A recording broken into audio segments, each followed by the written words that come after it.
I'm a technology architect at Adform, and I'm going to talk to you today about high load in advertising technology. This is my agenda. We're going to talk about Adform because our marketing department says that I have to. Otherwise, we just get into the technical stuff. Then we're going to talk a little bit about high load, its definitions. We're going to talk about parts of Adform, demand-side provider and the data management platform. These are two areas of ad tech. Then we'll talk a little bit more technical about things. First up, these are the dudes who started the company. They were the three guys who sat in a basement in Copenhagen about 15 years ago and hacked together some code and bought second-hand computers and put them together and started to do some ad serving. So all of our success and all of our problems stem from these three guys. I want you to watch this video for 10 seconds.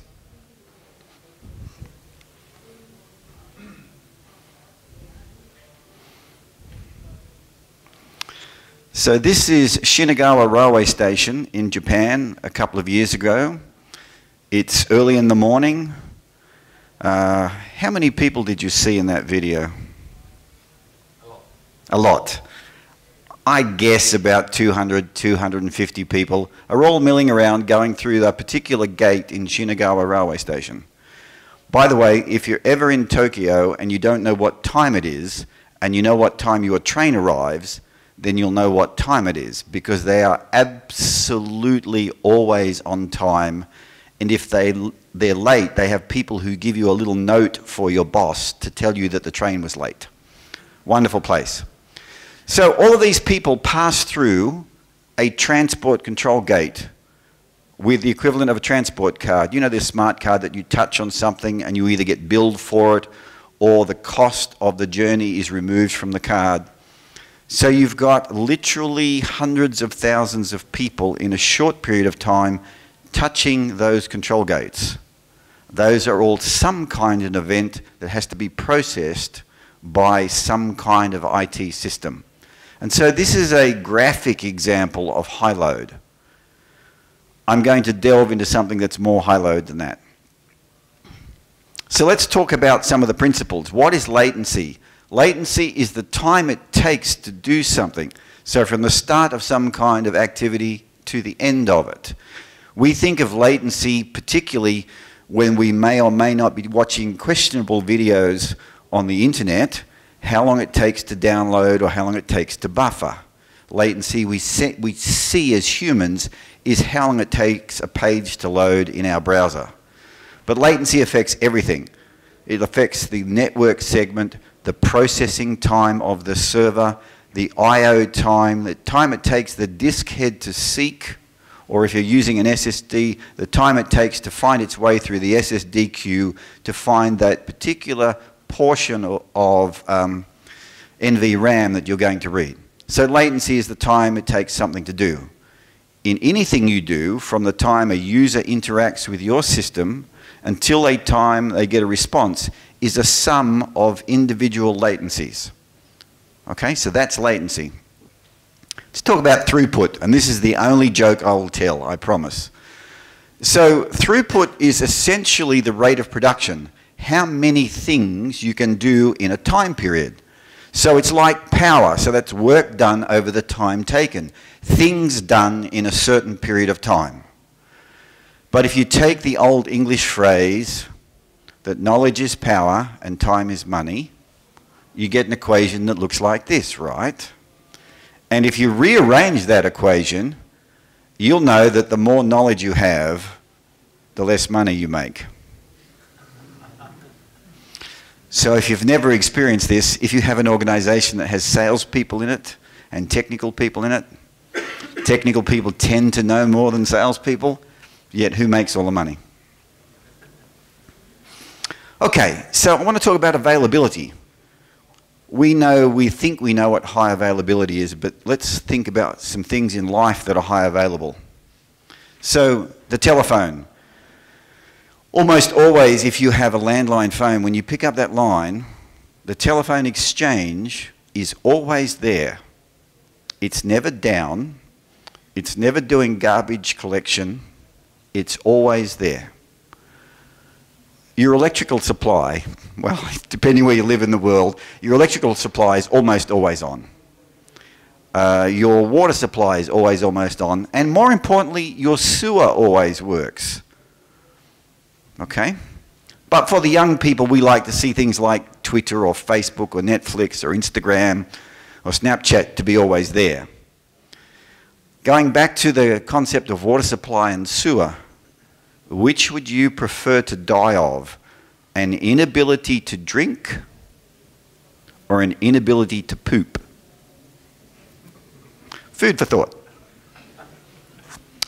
I'm going to talk about real-time bidding. The demand-side component of ad tech is real-time bidding.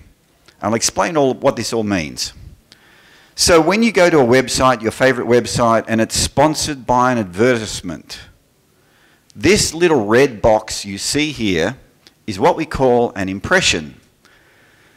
And that impression becomes filled with an advertisement. At the time you click that URL, magic happens and an advertisement appears in there. This publisher of this website sells this space. It's referred to as inventory. And so somebody buys the right to display you an advertisement. This all happens in the time you click that URL.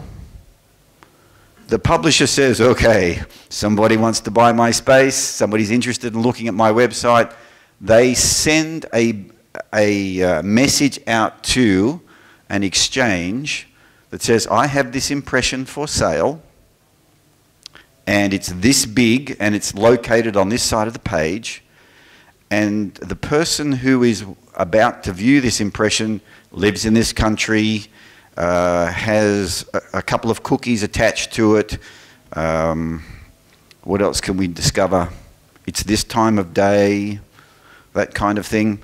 That information goes into exchange, and the exchange sends to the demand-side platform a bid request. So this is real-time bidding. So an auction is going on. People on this side of the world get this bid request and get lots of information about the individual who's going to look at the page. What we don't know is we don't know that it's Peter looking at porn. What we do know is that it's a certain cookie ID or a device ID, an advertising ID in your phone, something like that, the location that it's at, that kind of thing.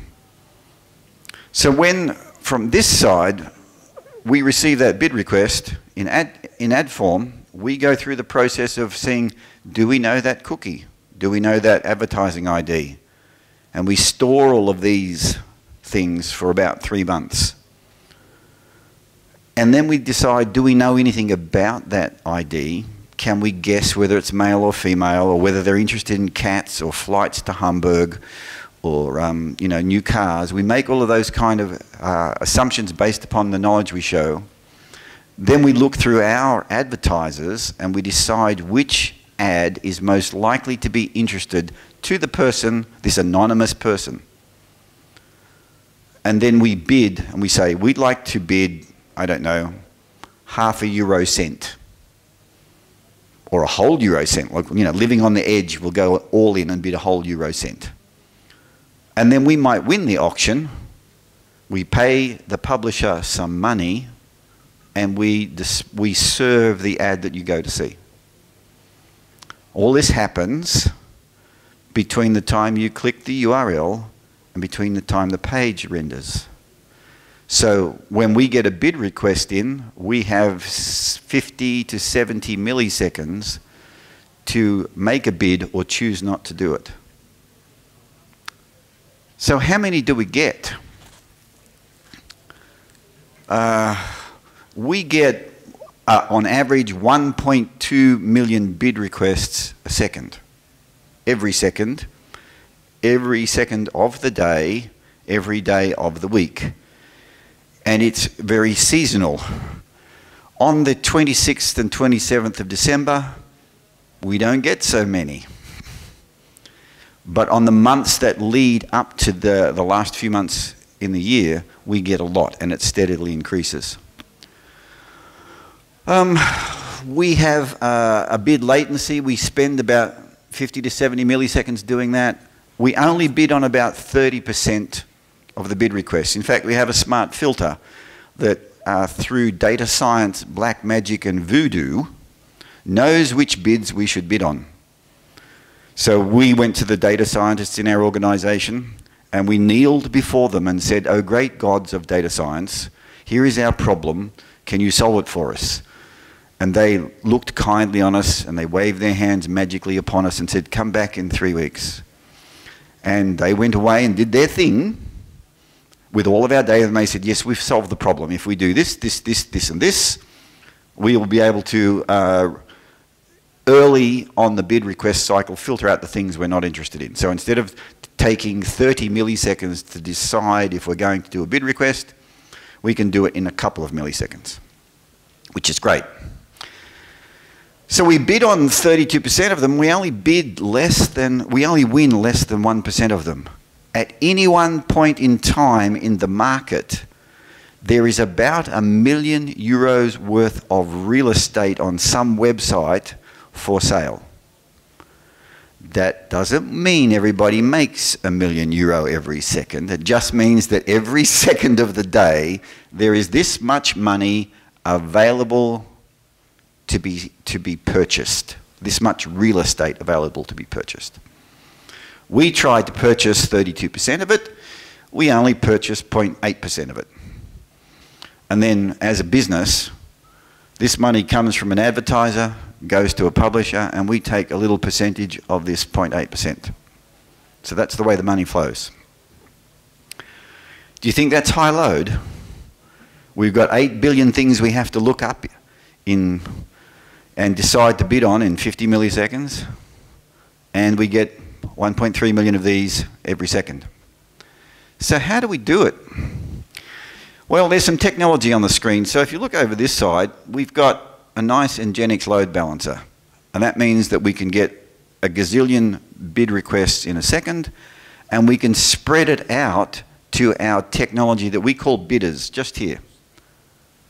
We have 102 of those bidders, and they're written in .NET, and they get a bid request served to them by the load balancer, and they do a bunch of things where they look up our cookie store. You know, we've got 8 billion cookies in there. We look up our pricing API to decide how much we're going to bid for that bid request. Our metadata servers tell us how much or what kind of things we've got to bid on. So it's quite a conscious, complex process to decide to bid and how much we're going to bid so that we can win. One of the jobs in this side of the business is that we want to spend the advertisers' money. They get grumpy if they don't spend their advertising budget. That's marketing for you. So these are the high-speed velocity parts of the process. Part of it's, once again, Nginx. We use Nginx. We use some custom filters in Nginx that are C and Lua. Who likes Lua in the room? You're a sick person. It's actually a great scripting language. It's just one of those things you have to get your head around, and every time you do, after about 3 days, you forget what you learned. So, but it's a super slick, fast scripting language. All right. So I said that we have to store 8 billion cookies. And so we have to have a cookie store that says the cookie is the primary key, and the value of the primary key is some kind of record that tells us enough information about this cookie to make a decision to bid on. So into this cookie store, into this database, we have 800,000 to 900,000 reads per second and about 100,000 writes per second. Like I said, we need to get a low latency, so the cookie store has less than a millisecond. Or on a bad day, it might be 1.5 milliseconds. But less than a millisecond is the kind of time that we're interested in. And we got a lot of them. 8 billion is a big number. 8 billion always at 1 millisecond or so is a big number. So, and we need HA with redundancy, which means stuff has to be always there and consistent. So the technology we use is Aerospike, this one here, the red one, which gives us, when we do a write, it writes in two places on two different servers, so that's immediate consistency. It gives us high availability because if a server goes down, it'll rebalance the cluster. And it also gives us, so it gives us redundancy, automatic failover. We don't have to do anything to make that happen. It's a nice piece of technology. We used to use Cassandra. Cassandra is a great technology, but it didn't suit our use case. Cassandra is written in Java, and at some point, that JVM goes, okay, everybody, stop doing what you're doing. I'm just going to clean up.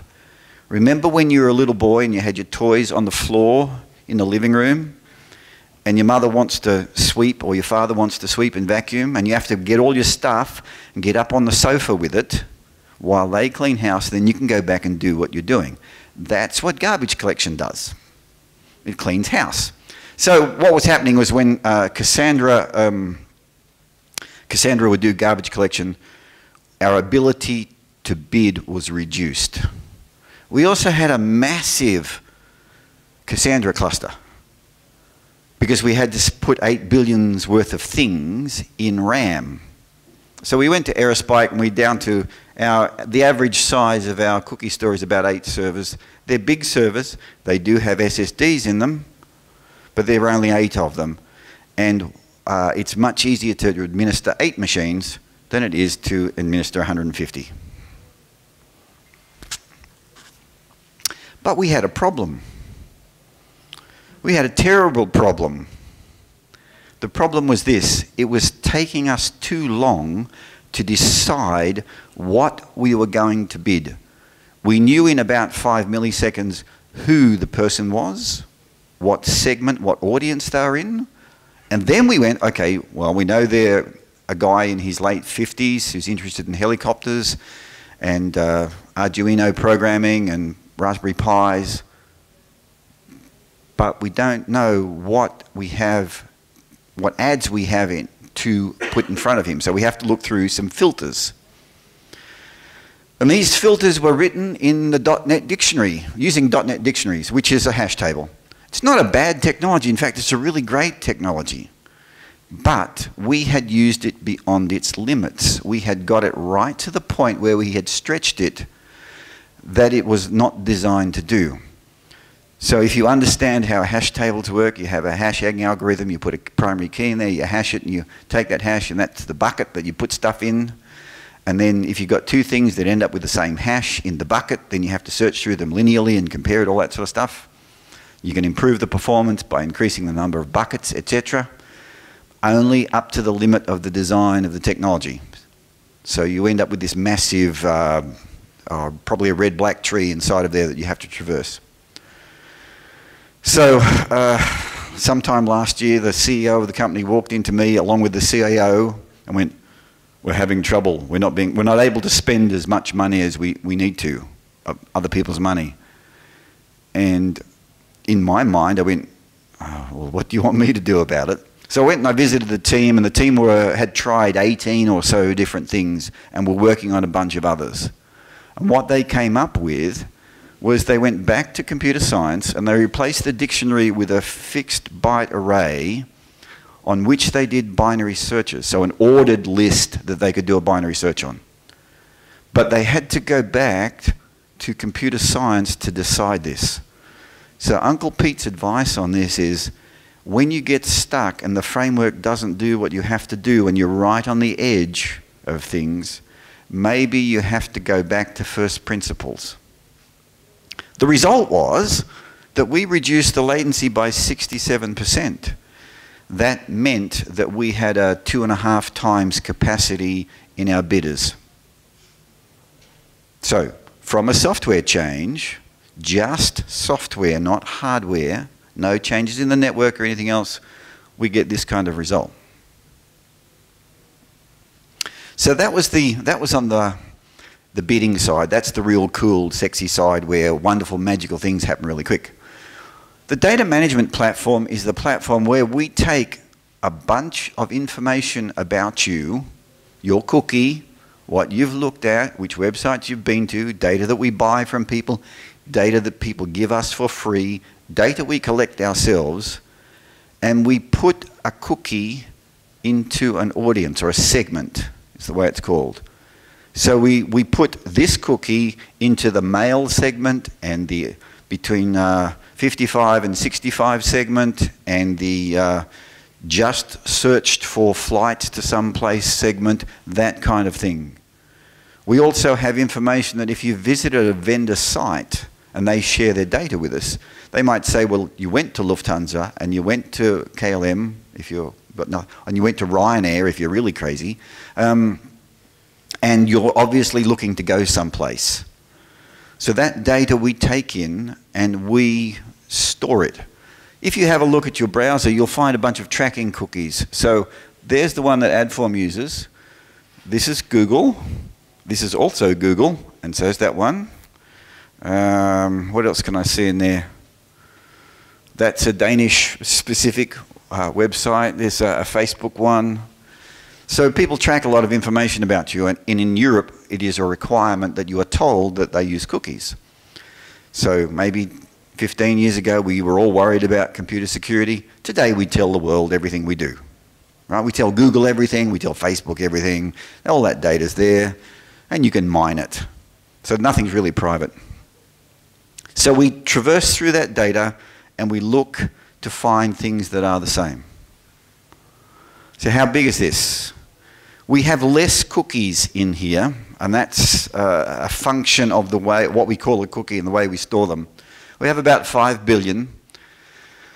Some of them, about half of them are first-party data, so we have to be very careful with that. We can't store your name and address, but we've got some first-party cookie from sites that you log into. So if you log into, I won't pick Google, but if you log into Stack Overflow, we may have purchased data from Stack Overflow, and we know that you're a Stack Overflow user, and we have some more rich information about you. But then we put them into cookie segment pairs and essentially segments. We have 250 billion of these. 250 billion is a really, really big number. If we all had if all of us in the room had 250 billion number in dollars or euro, then the whole country wouldn't have to work again, right? It's that kind of money. It's really big. And so we have about not as many profile updates. We do writes of about 80 to 100 a second, 200 spikes. It tends to be a write-heavy problem. And in the past, we had these in separate clusters. You know, we'd have the read-heavy cluster, which was for our bidding, and the write-heavy cluster was the segment construction, because we had that kind of data. And now we're moving to put them all in one place. That allows us to have a tighter loop between when you do something and when we think we should bid something to you.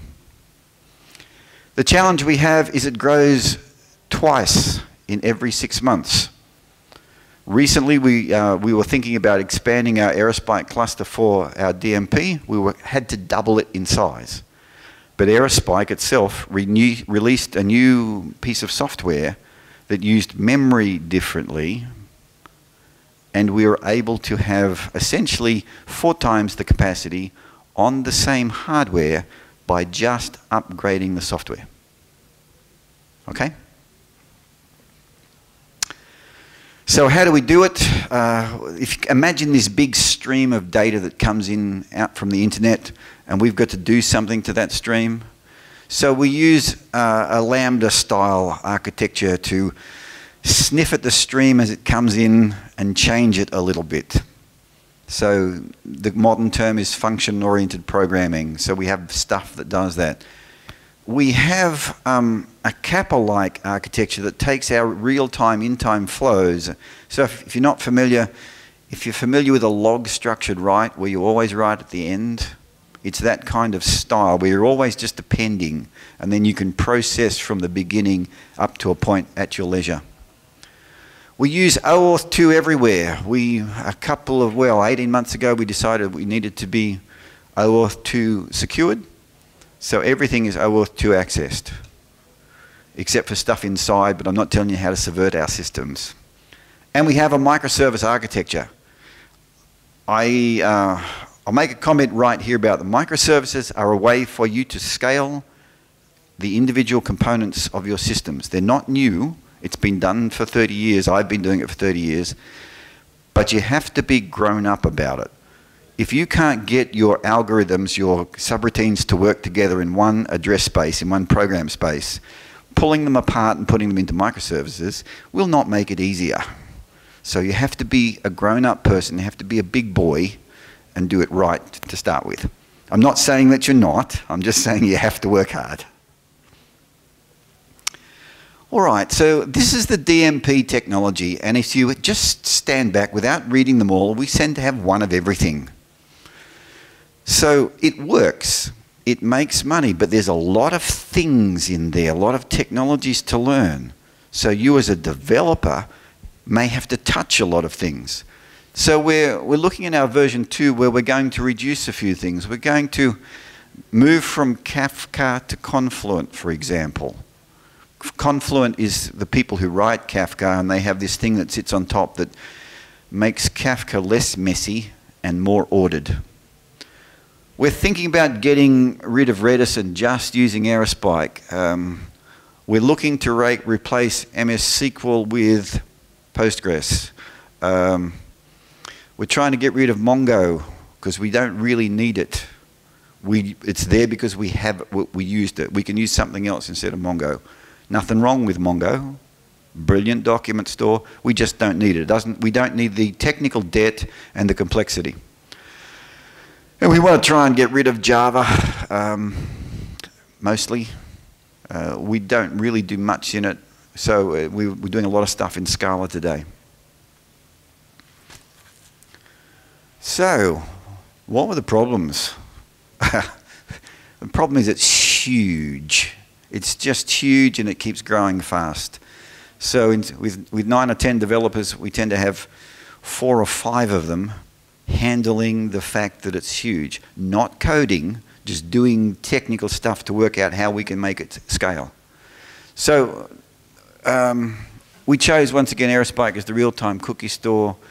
We don't do everything. We do sampling, which gives us the ability to, instead of look at every piece of information, sample a certain amount and do some probabilistic analysis on that.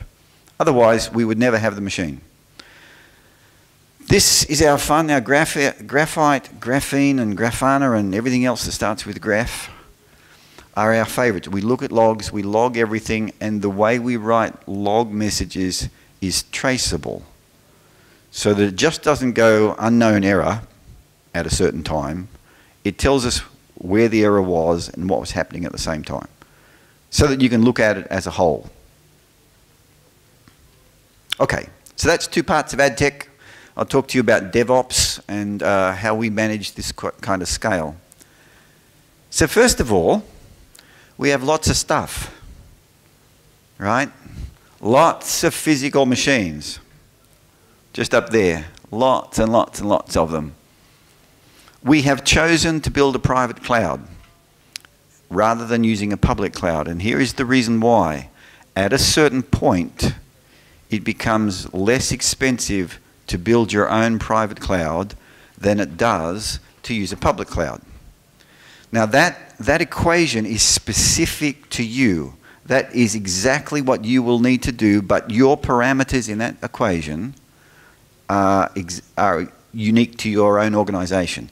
At some point we went, no, Amazon is costing us too much money, we're losing money, let's build the cloud. So we use a bunch of VMs, mostly OpenStack to do it. Our distribution is kind of 50-50 Windows, 50-50 Linux. You're going to say, why are we using Windows? I'll tell you in a minute. This is our geo distribution. So we've got a nice bare metal data center here in Vilnius. We've got 3 in Copenhagen, 1 in New York, 1 in Hong Kong, we have one in Singapore, and we're actually using a cloud provider in Sao Paulo in Brazil. It's Amazon, but don't tell anybody, okay?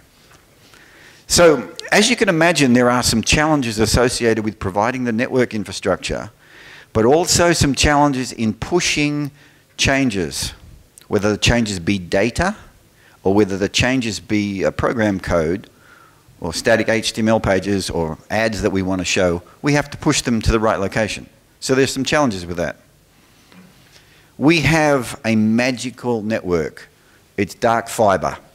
So if you're not sure what dark fiber is, it's where the laws of the universe are changed, where things inside the dark fiber can travel faster than the speed of light.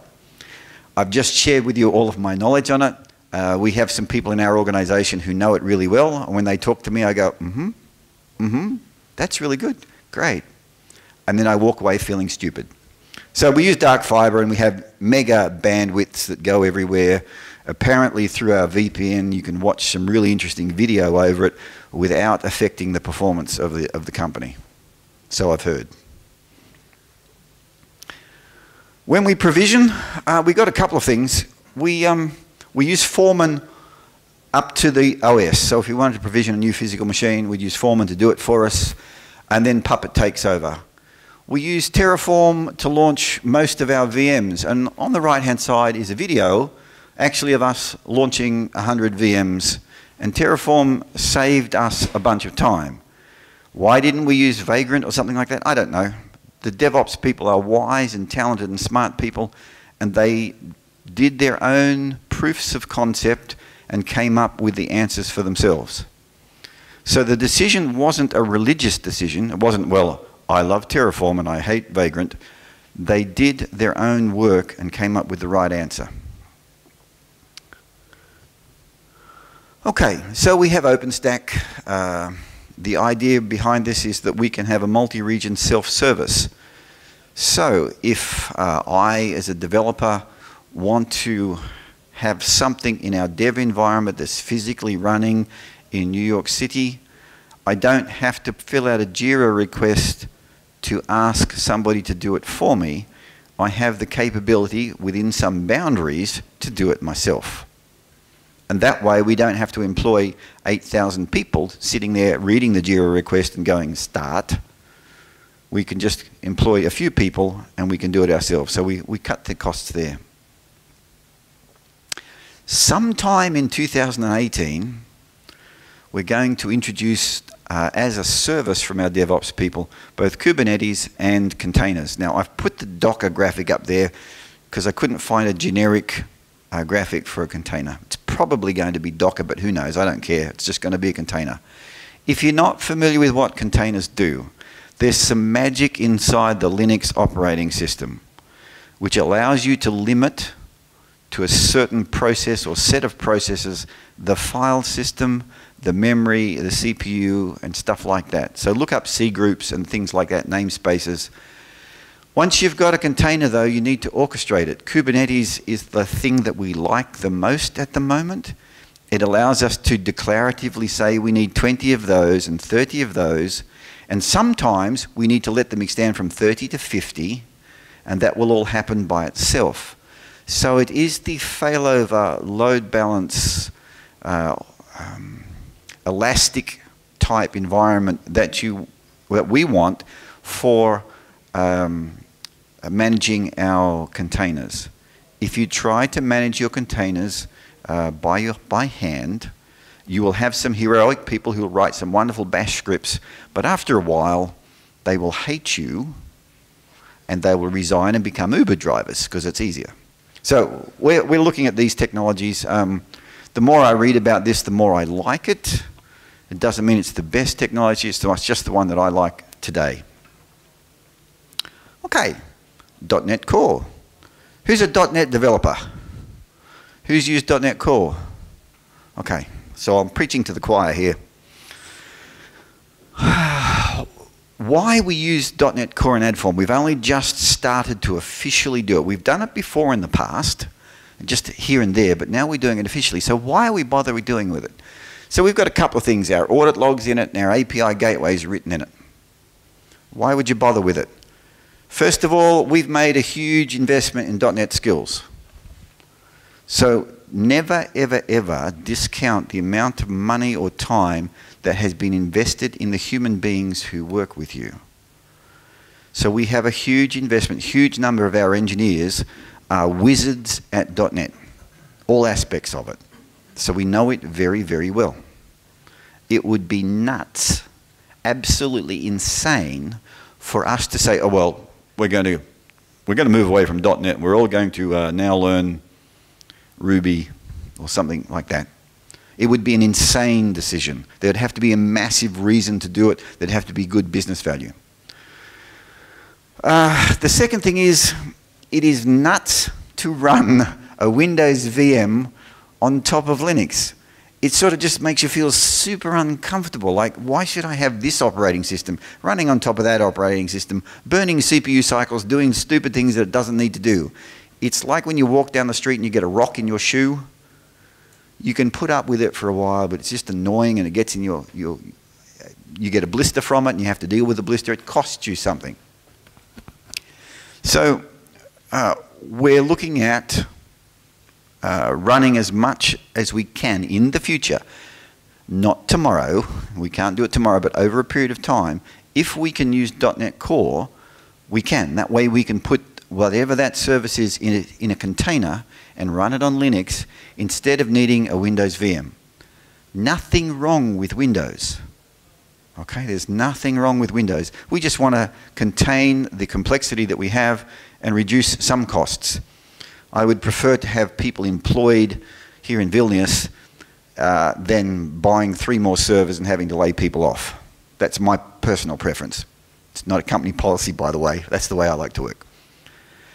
But the warning here is that .NET Core does not equal .NET. You might think that you write a lovely .NET application and you use this wonderful framework that's underneath it, but that framework has hidden a system call to Windows, a Win64 or a Win32 system call. And so you think, oh, well, I can just port my code perfectly over to .NET Core and I can run it on my Raspberry Pi.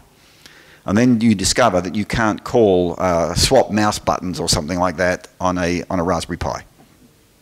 So you've got to be careful. If you can, it's a great thing to try. But if you have some really Windows system dependencies, then that's tricky. So be careful with it. We had some, in our proof of concept, we had some trivial pain points. They were mostly annoying. So we took .NET wizards and we said, try it with .NET Core. And they probably burnt, what have we got there? 20 hours, 30 hours worth of time in a big long project fixing niggly little annoying things. It wasn't as smooth or it wasn't quite as nice. But otherwise, that's nothing. That's unimportant. So what it will give us is we will maintain our investment in software engineering. It'll give us more flexibility. We can deploy on Linux directly if we wanted to, but we can put them in containers. And that ultimately gives us more scalability and more performance. Okay. Enough about .NET Core. Let's talk about where we store our data. I'm sure you're going to get bored after a while. So we have this big HDFS cluster that in Adform everybody refers to as Hadoop. I will store my data in Hadoop. Oh, the data is in Hadoop. And when I joined Adform, I went, what do you mean by Hadoop? You don't store data in Hadoop. It's this big elephant that just wanders through the data and changes things. But everybody calls HDFS Hadoop. So we have a couple of clusters. We have a big ETL cluster where we transform data that we get coming into a certain portion of the organization for reporting purposes. So that kind of reporting, if you actually click on an ad and you go to somebody's website, there's a chain of attribution that goes along there. So we want to do something with those statistics, and people who design campaigns want to know how effective they are. So we process all of this data. We got a lot of it. We've got tons and tons and tons of it. So we got nearly 10 terabytes of memory, and we got 2.5 petabytes of storage. It's big. It's boring as batshit, the data. It's just data to me. But some time ago, a few months ago, somebody came to me and the business said, we would like to store 13 months worth of data.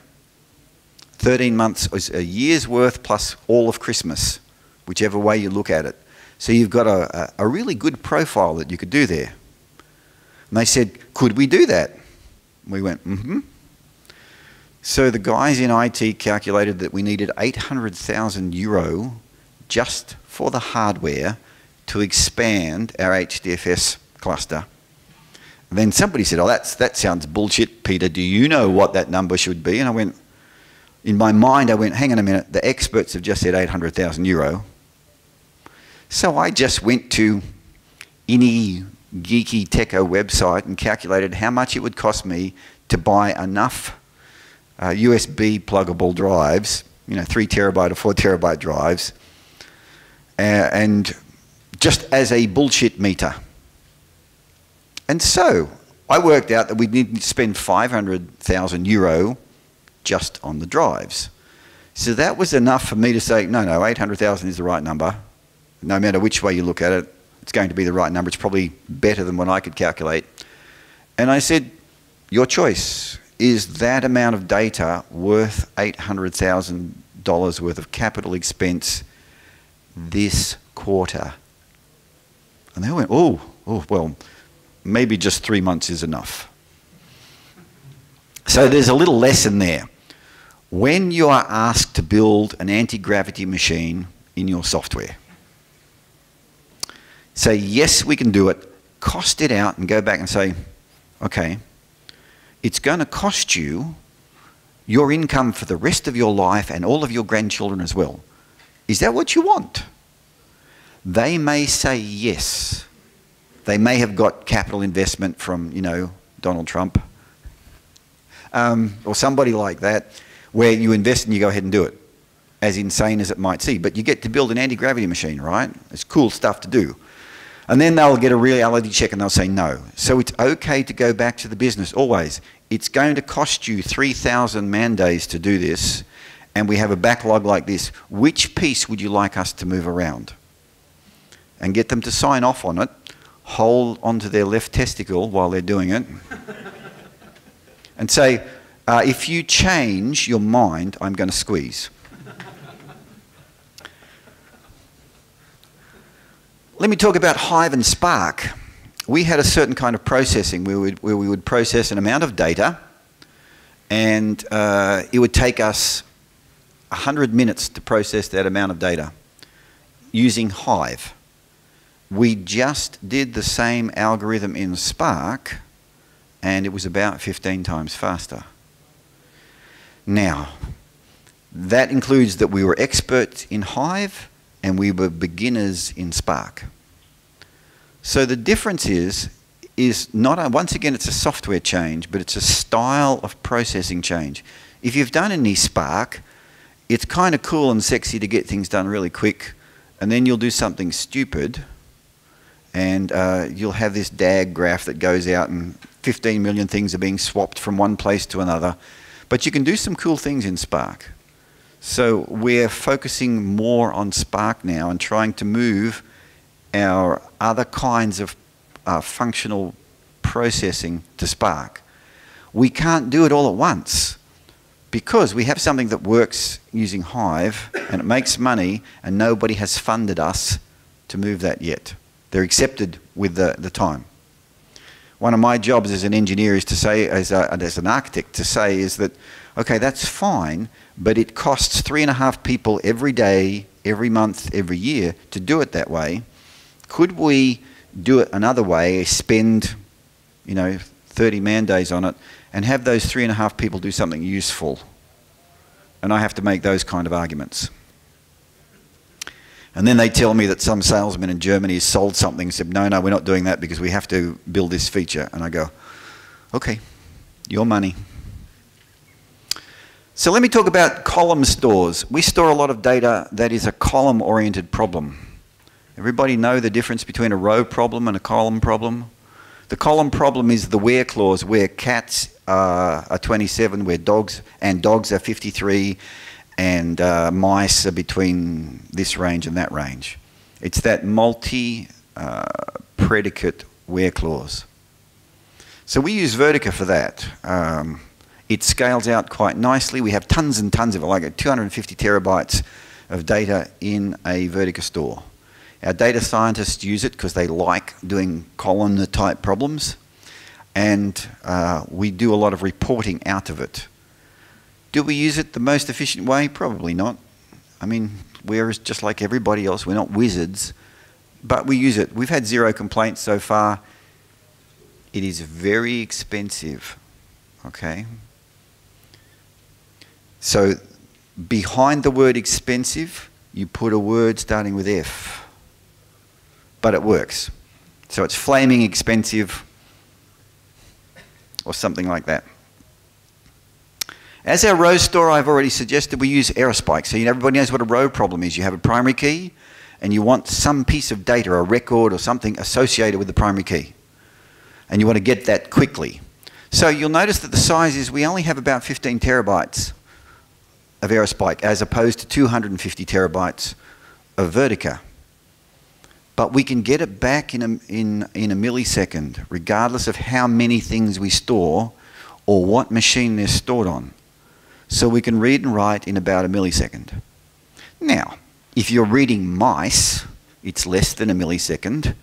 If you're reading elephants, it's more than a millisecond. So it's not magic, but it's still primary key, get the record back. We don't have any garbage collection problems. We grow a lot. Millions of transactions per second. Right now it's about 1.3 million transactions a second. It does our job. And that's all it does.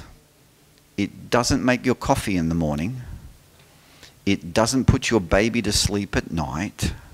It just does a read and write in about a millisecond in a consistent way, always with a high availability, high redundancy. It's a... If you're familiar with the CAP theory, it has availability and partitioning.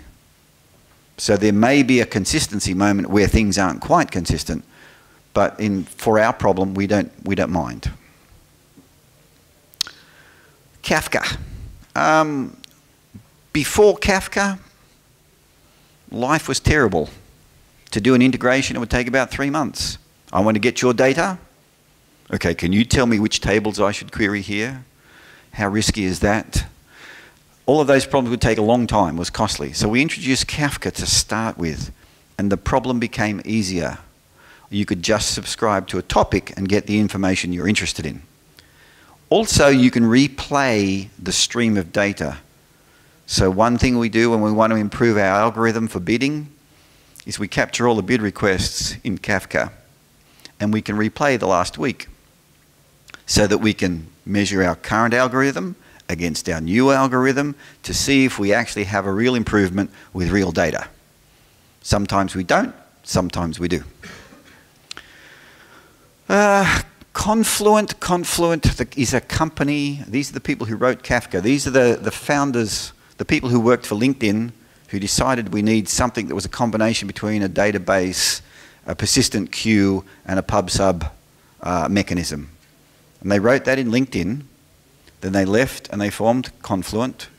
They open sourced Kafka, and then Confluent is a product that you can put on the top that makes Kafka more ordered, more grown up, more there's a mature adult involved. So I've got some advice for you. Some of this is technology and some of this is just fun. So in Adform, data is the blood of the company. Kafka is the circulatory system, your veins and your arteries, and Confluent is a healthy lifestyle. Everybody get that? So if you eat cheese and burgers all of the time and you drink a lot of beer, that's not Confluent. You're going to end up with arteries that are small and narrow, and you'll have a heart attack at one stage. So, we just want to be a bit fitter and a bit stronger and a bit leaner, and even though we want that block of chocolate, we'll put it off till tomorrow. So, as I mentioned, before Kafka, it would take up to 3 months. Now we can just do it. I have to say, Kafka is not a silver bullet. There's nothing that prevents you being stupid with it. Okay? If you put a whole bunch of mice into Kafka, and then occasionally an elephant slips in, by mistake, because you left the gate open to the elephant pen, you can still have problems. So data storage, we like Aerospike. It's a brilliant row store for us. High availability and scalability with the AP part of the CAP theorem.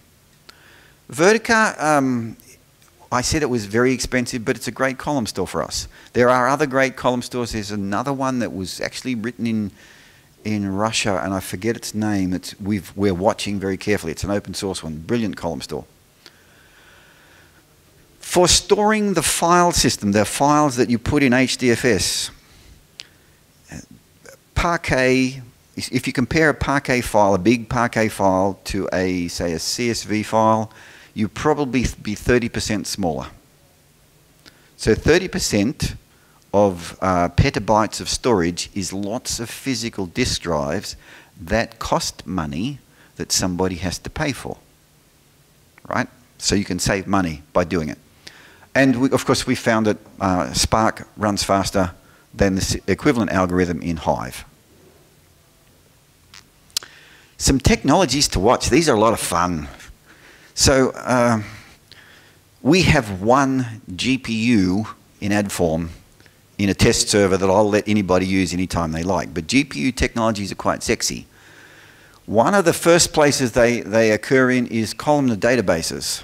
So ScreamDB and MapD do put the part of the processing of your query into the GPU to do the processing. So what would that be? Things like filters, things like enumerations, compression and decompression. It's surprisingly you can parallelize these quite well, and they do them brilliantly, to the point where you can have a very large database or a very large, let's say, table with billions of rows in that you don't have to index at all, and you can do any kind of query in them.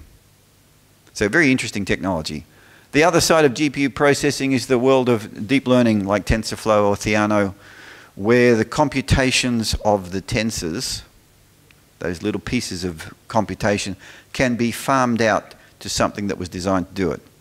So our data scientists were just recently working on what we call cross-device. So if you have your phone, your tablet, and your computer, we'd like to identify that you're probably the same person. And they do their magical data science, voodoo, black magic, you know, kill the goat, read the entrails, throw the orange peel over the shoulder, that kind of stuff that they do. And they found that the algorithm ran in about 60% of the time when they used the GPU, as opposed to 100% of the time when they used regular CPUs. So that's a gain. The other area of technology to watch is persistent RAM. So you're all too young. Who's heard of core memory? Little magnetic donuts, magnetic flux donuts with wires through them. In the 60s and 70s, that's the way you had RAM. You magnetized this little core in one direction or the other, and that was a 1 or a 0. When you powered it off, it retained its state. And that was the RAM in machines. So then we moved away from that. In the 80s, we had static RAM, and then later on dynamic RAM, and we persisted things. We built operating systems to persist information on a physical storage, so like a disk today or an SSD today, or magnetic tapes when I first joined the organization, or just before me, we punched them out to punch cards. So our operating systems are all designed where we pull things off slow permanent storage, put it into RAM, do stuff with it, and store the results. We pull our program code into RAM, we pull our data into RAM, into variables in our stack and our heap, we do stuff with them, then we store it again. This stuff, persistent RAM, both as a DIMM, so something you plug in as a memory module, or as a new kind of SSD, means that you can have RAM-like speeds but persistent. So this is the first thing. Intel are bringing out Optane, which is super fast, really expensive SSDs, but super fast, much faster than, certainly sub-millisecond, probably down to less than hundredths of a millisecond type speed. But this one's the most interesting part, where we will buy over the next few years DIMM modules that are persistent. So if you could have 5 petabytes of RAM in your computer, would you need a database? Would you need a file store? Those are rhetorical questions, but this is technology to watch. It will affect all of our careers. I'm going to retire in 5 or 6 years, so maybe not mine. But you guys will be going, yeah, I knew about this because Uncle Pete told me. All right. Let me talk about open source and enterprise. Open source is like the freedom fighters, and this is like the, let's see if we do a Star Wars reference here. Open source is like the resistance, and enterprise is like the empire, right? That's the way we feel. We love open source. Open source is brilliant, by the way. All of us have careers because somebody thought giving away software, the source code of software, was a good idea. So we use open source. But it doesn't equal free. It's really cheap, but it costs you money. It's the modern form of escrow in software. In the 90s, you would make an agreement with a company who was writing your software that they would take their source code and put it with a third party, so that if they went out of business, you would have rights to that source code where you could do something with it. That's what escrow is. The modern source is that, you know, everything's on GitHub, or everything's someplace that you can use. So it's that. I would advise you to fork the source repository on any open source that you use. Have some knowledge in your organization how to build that software into the package that you download, so that you can survive on your own if the author of the software ceases to make it available, or some company buys it and decides to close source it, and you're stuck at a certain version that you can never get an update to. So I was doing some work at Bank of New York Mellon 2 years ago, and that's exactly what they did. They would have a 3-monthly build where, instead of doing everything else, they would take all of their open source and they would build it, and then they would compare the binaries and the packages to exactly what they were downloading. Then you look at enterprise. Enterprise costs money, but it might be valuable. I know it's fun to build everything yourself, but it might be valuable for you to buy something. What's good about this is you get training and consulting, but you have a contractual obligation, you have a neck to choke. So when Oracle bought Sun Microsystems, they had a contractual obligation with a lot of people not to end-of-life Java or all of those JVMs. They had an obligation to continue it, and they give you support and training. So you have to balance this kind of cost against that kind of cost. Can't tell you the right answer, that's your decision. Process, well, you know, this continuous integration, continuous delivery, do blue-green type deployments so that you add a new feature but you can turn it off in production in case you've messed up. Think about how things are going to run, and I can't emphasize this too much. Hire good people. Adform is successful because of the quality of the software engineers we have. In fact, I have never seen this kind of quality in software engineering ever in my career, anywhere. Have an agile process. We like agile, but it's a frame of mind and it's flexible. It's not an excuse for being disorganized or having a short attention span. It's not a cult, it's not a club, it's not a religion. It's just a technique for us to deliver software. So, Murphy's Law, have this. This is a real law in the real physics. Anything you haven't tested for a while will break. And it'll break at the worst time. It'll be disastrous. And it'll happen in production. You'll be on holidays with your significant other somewhere lovely and you get a call from your boss. Do retrospectives. Find out what went wrong. Go through it all, as embarrassing as it will be, and then refactor.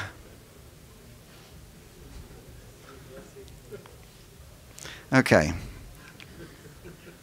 Avoid the superhero. We all have one. We've all been one. Where you know everything, you do everything, you're entirely relied on. But avoid the superhero. They'll have a baby or leave the company or do something, go on vacation, something at the most critical time. So make yourself redundant. Make somebody else in your team able to do what you do. Okay. We're all a little stupid, right? But it's not a competition.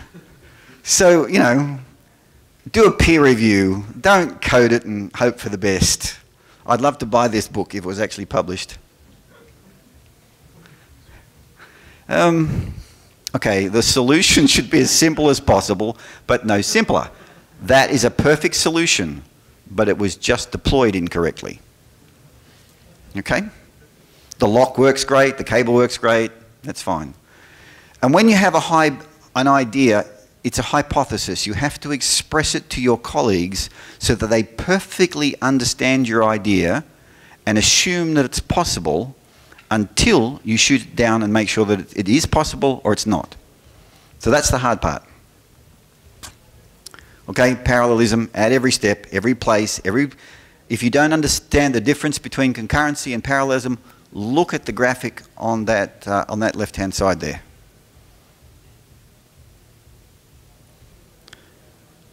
And finally, no team spirit, no project methodology, no conferences that you've attended or games that you play together beats running code in production. If your code doesn't run in production, then you haven't been successful. All right. Thank you for listening to me. Have you got any questions I can answer really quickly?